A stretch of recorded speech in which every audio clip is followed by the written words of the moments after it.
Il y a des dispositifs qui ont été mis en place, qu'on appelle couramment chez nous les SAS, donc qui concernent l'ensemble des forces armées, hein, qui sont très bien faits justement parce qu'ils permettent aux gens d'avoir cette espèce de petits créneaux de éventuellement 1, 2 ou 3 jours où ils savent que c'est la fin de la mission, où ils relâchent avant de rentrer en métropole et de retrouver leur famille.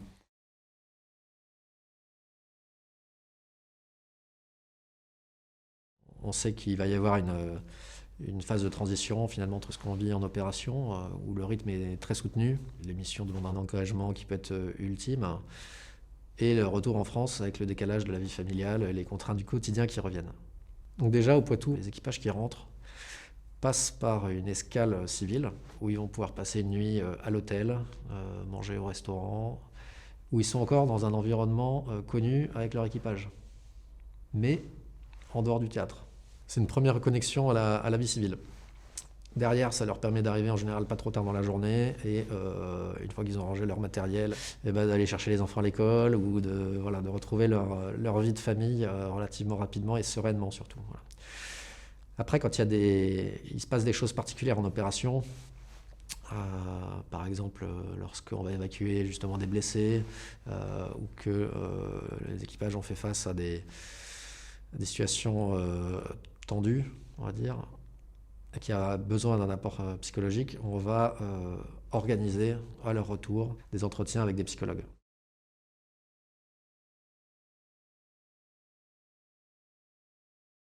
Vous avez un sas de décompression qui permet de se retrouver en civil, de décompresser, boire un coup, s'amuser, souffler, voir un film, parler avec des gens, donc des psys, des médecins, et pouvoir se libérer, voilà, et se réadapter au mode de vie en France, la conduite, l'environnement, le moindre bruit, c'est vraiment utile.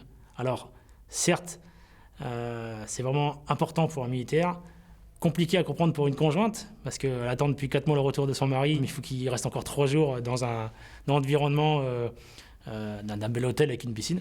Mais c'est indispensable. Moi, je pense que c'est indispensable aujourd'hui de pouvoir rentrer un peu plus serein chez soi, surtout après avoir vécu une mission particulière, par exemple.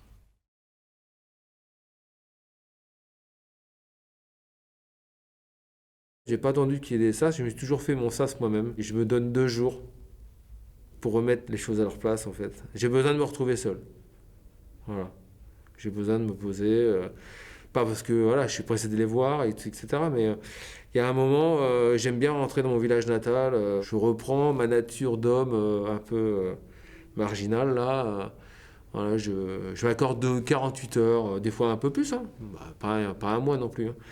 Mais voilà, je suis rentré et je me recentre. J'ai toujours fait ça.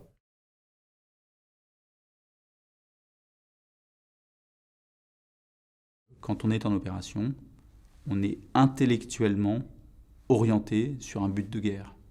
Un but de guerre, c'est la mission qui nous a été confiée par le GECOS, par le général commandant des opérations spéciales. Et donc quand du jour au lendemain, on donne les clés à notre successeur, eh bien qu'il y a quand même une responsabilité qui, bien sûr, nous quitte.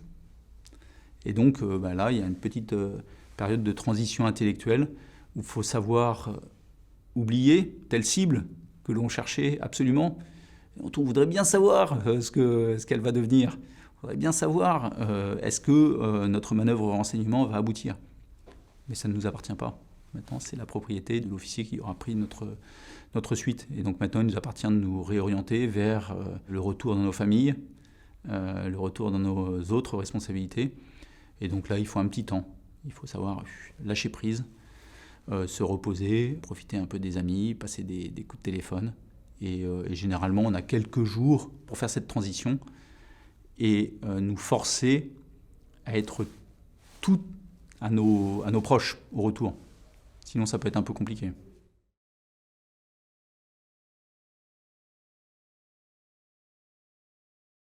Vous avez forcément une forme de déconnexion. Vous êtes très content de rentrer la plupart du temps, et heureusement.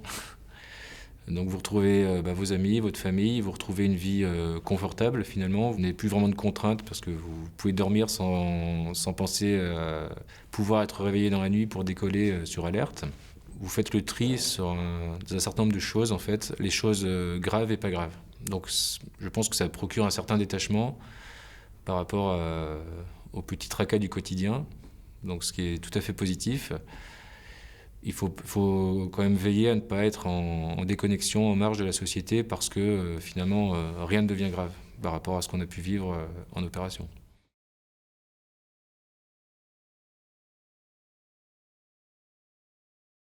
Je suis marié, je suis père de 3 enfants. J'arrive encore à faire la part des choses et à savoir me mettre dans une bulle et me dire « Ok, maintenant, ta mission est terminée, tu rentres et tu vas retrouver les tiens ».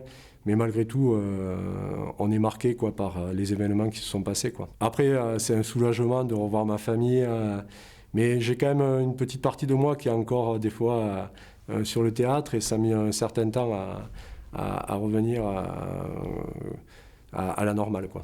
Après, le plaisir de retrouver mes proches passe au-dessus de tout et j'arrive vraiment à faire la différence entre mes missions et ma vie chez moi en fait.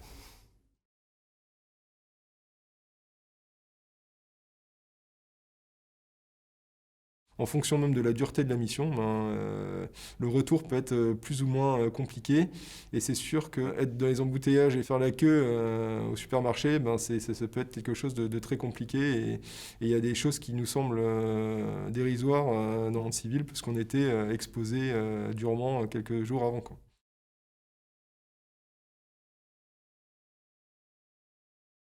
Du jour au lendemain, vous n'avez plus d'armes sur vous en permanence. Les bruits que vous entendez, il n'y a plus d'avions qui décollent, il n'y a plus de bombardements, il n'y a plus de tirs, il n'y a plus vos camarades qui sont là le matin pour rigoler. Il faut revenir dans la mode de papa. Donc le lever des enfants, faire à manger, le rythme normal. Pas lever la voix à son enfant parce qu'il a fait une bêtise. Et surtout, pas désorganiser ce qu'a fait son épouse pendant 4 mois. C'est-à-dire qu'elle s'est mise en rythme avec ses habitudes et vous ne pouvez pas changer du jour au lendemain. C'est un travail sur soi. Aujourd'hui, on décore des militaires pour des faits de guerre, mais je pense qu'il ne faut pas oublier nos femmes.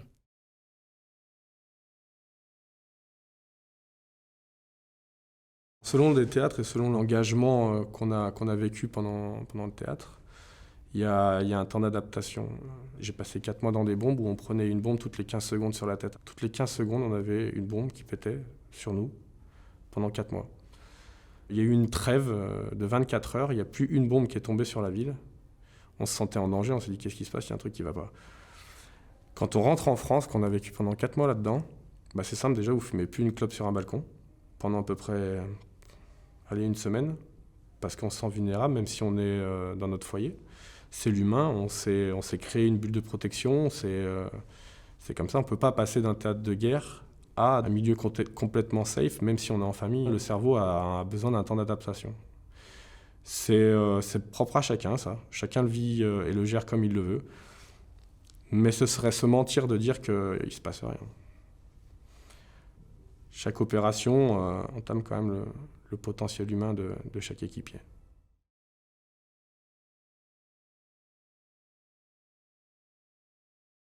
J'ai comme des souvenirs d'Afghanistan, c'est tout simplement le sac plastique qu'on avait au bord de la route. On avait tellement la menace iodée. Quand je suis revenu la première semaine, un sac plastique au bord de la route, je faisais un écart avec la voiture. Donc ça a duré la première semaine, puis après j'ai repris le rythme de ma vie naturellement.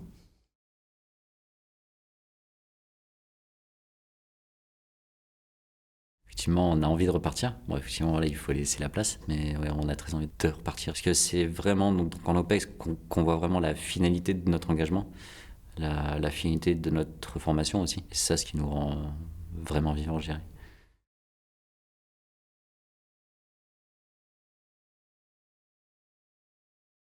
Retrouver sa place de père de famille, d'époux, mais aussi de fils vis-à-vis de mes parents, de frères par rapport à mon environnement familial. Ça prend un peu de temps, il faut en être conscient, c'est-à-dire qu'il faut avoir pris le temps d'y réfléchir. À quoi je risque d'être confronté, qu'est-ce qu'il va falloir que je mette en place pour retrouver cette place le plus sereinement possible. Voilà. Et essayer de relativiser un peu ce transfert qui est quand même brutal. Donc, une phase de réflexion sur soi-même, d'anticipation. Retour à la maison, c'est une opération à part entière. Ça se prépare et ça se conduit, et puis il y aura naturellement des canons conformes auxquels il faudra savoir réagir. Voilà, pour atteindre l'objectif qui est le bonheur familial, tout simplement.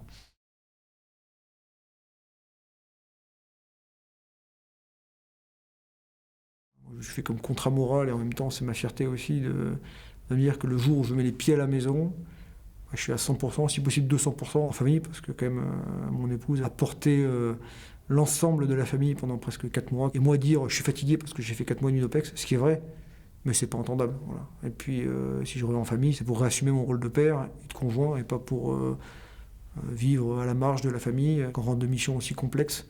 Parfois on a un peu du mal, mais ça c'est pas très grave. Voilà, on fait un travail sur soi-même et puis on y arrive.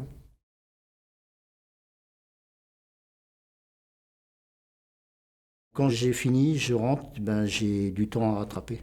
Je suis parti 4 mois à me faire plaisir, quelque part. C'est comme ça qu'ils l'interprètent. Ils n'ont pas tort. Donc à partir de là, je rentre, j'ai 4 mois de retard. Donc je ne parle pas de mes trucs, j'essaye de rattraper le temps perdu. Les promenades, les compètes, le vélo, le chien, les courses, enfin le quotidien qui revient. Je dis pas, je suis crevé, je n'ai pas envie. Sinon ça ne marche pas. C'est pour ça que ça dure. J'ai une femme en or.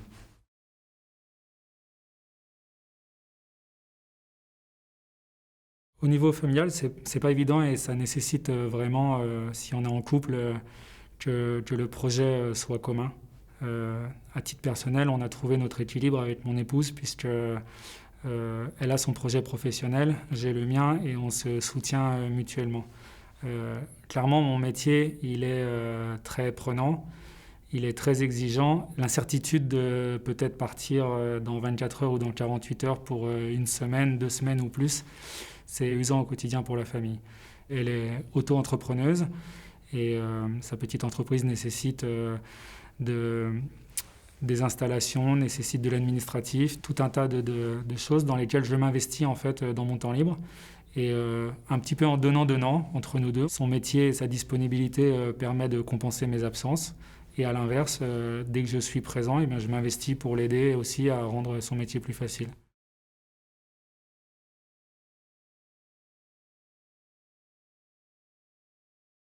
Notre métier est un métier d'égoïste dans le sens où on est ensemble, on fait notre boulot, on kiffe notre truc parce qu'on sait pourquoi on est là, voilà, on est au service de la Sainte Patrie. Et il y a des gens qui ne peuvent pas le comprendre, ça. Ma femme le comprend. J'ai la chance d'avoir une femme comme j'ai. Et de toute façon, elle ne m'aurait pas vu faire autre chose. Des fois, elle en a marre. Mais c'est normal. On ne vit pas avec quelqu'un pour l'attendre, normalement.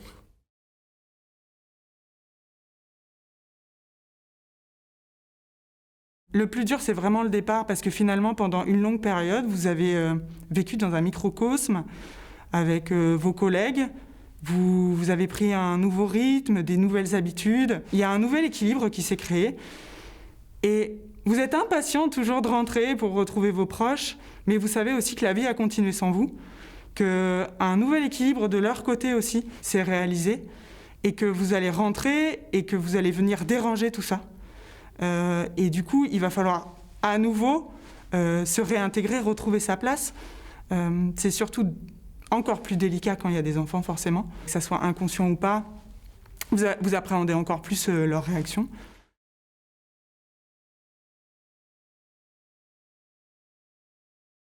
Lorsqu'on revient chez nous, c'est nous qui avons évolué dans un sens différent et il ne faut pas s'attendre à ce que notre famille ait suivi ce chemin.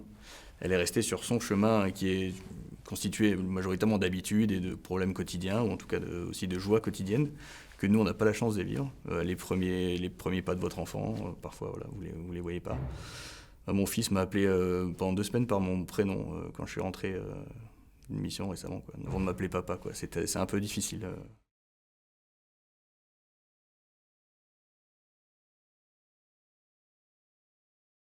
Moi, j'ai eu la chance d'intégrer le commando Hubert comme célibataire et d'y vivre quelques années. Donc les premières missions, ça posait aucun problème. En plus, je vais vous dire, on rêve que de ça. Mais lorsque j'ai rencontré mon épouse, elle a su ce que je faisais.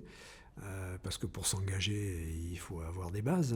Et il n'était pas question de cacher. Je n'ai jamais été clandestin. Je ne serai jamais. Elle savait de fait quand je partais. Mais ma femme n'a jamais eu connaissance d'où j'allais et de ce que j'y faisais. Quand vous êtes dans ces milieux-là, il faut avoir réglé vos problèmes d'ego, quoi. Sans ça, vous ne durez pas longtemps. Et à partir de là, les familles, et je leur rends hommage ici, et à la mienne en particulier, nous permettent de faire les carrières que l'on fait.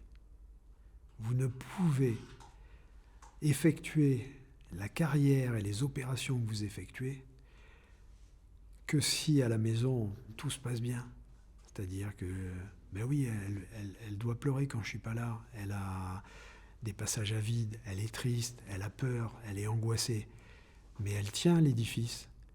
Elle élève les enfants, tout se passe bien. Un de mes anciens pachas avait coutume de dire que les légions d'honneur que nous portons, c'est nos femmes qui devraient les avoir.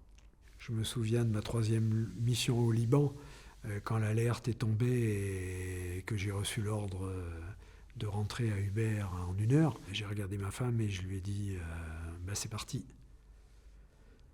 Et je l'ai vue, émue, et elle m'a dit vas-y vite, tu en as tellement envie.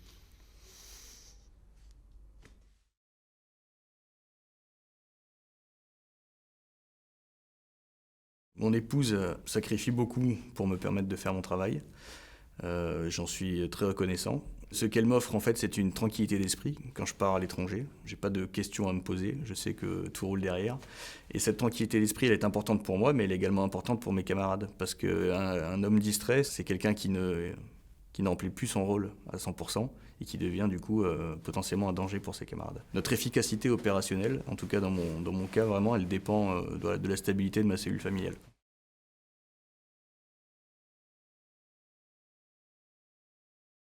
Mon fils, un jour, le deuxième, qui avait un devoir à l'école où en fait on demandait de retrouver son héros. Et moi, ça m'a énormément touché parce que mon fils, son héros, c'était moi. Même si pour moi, je ne pense pas être un héros. Et c'est sûr que je ne le suis pas. Mais voilà, à ses yeux à lui, c'était clair comme de l'eau de roche. En fait, son héros, c'était son papa. Et ça, je crois que c'est ce qui m'a le plus touché avec mes enfants.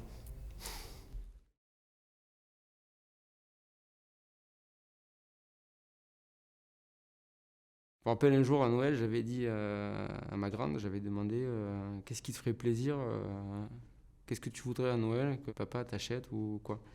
Sa réponse a été ce qui me ferait le plus plaisir, c'est que tu arrêtes ton travail. Et elle avait 11 ans à l'époque.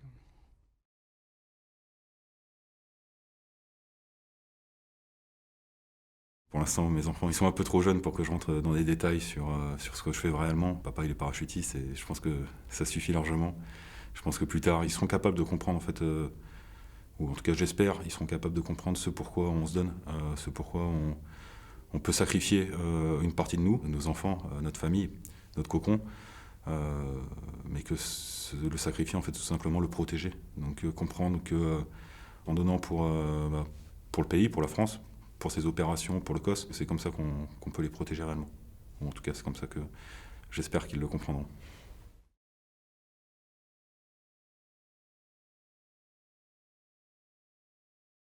On peut dire qu'on devient addict aux opérations, mais un petit peu. On rentre dans les forces spéciales pour vibrer en opération. C'est ça qu'on recherche, c'est ça qu'on aime. Donc oui, quand on ferme la porte d'une opération, eh bien, finalement, on a un petit peu le regard tourné vers la suivante. Donc oui, il y a un petit manque quand on quitte, mais il y avait aussi un gros manque, c'était celui de nos proches durant toute la période de mission. Et donc finalement, c'est l'un qui vient chasser l'autre, et notre équilibre est ainsi fait.